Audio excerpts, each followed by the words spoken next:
Today I just wanted to shoot a video for you guys just to show you what goes into cleaning the E92 for a car meet. And hopefully we get to talk to a few guys at the M-Town, Colorado car meet, and I'll show you guys their builds.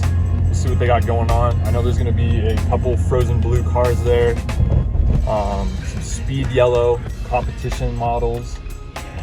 It's just going to be a great time. I know you guys will love it. I just want to give you guys a little before because she is dirty.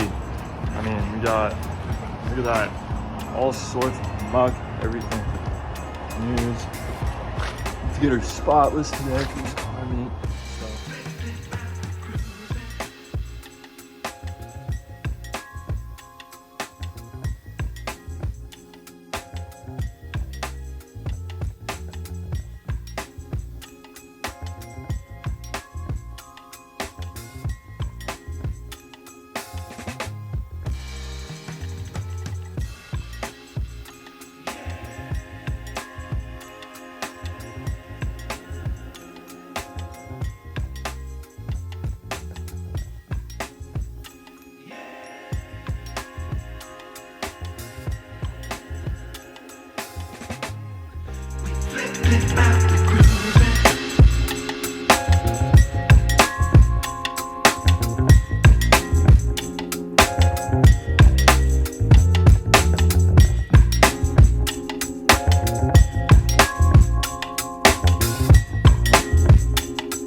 How's it going, guys? So it is later on in the day, and right now I'm about to start my interior detail and clean. So first, I'm gonna be using the McGuire's leather wipes, and I always use the interior detail wipes too. And then just the setup we got going on is just a shop vac. We're just gonna hit everything and clean it, and I'll get a time lapse going for you guys too.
So just finished up with the entire interior and exterior. Got all the leather looking shiny. Everything's looking nice. All the carbon bits looking beautiful. All the carbon trim. Colorado M3's, of course. Gotta get the plug in. So I am on my way to the car meet right now. I have about a 30-minute drive, and then I will be there. I will start filming some of the cars. He's like, how much can I get for my M4 right now?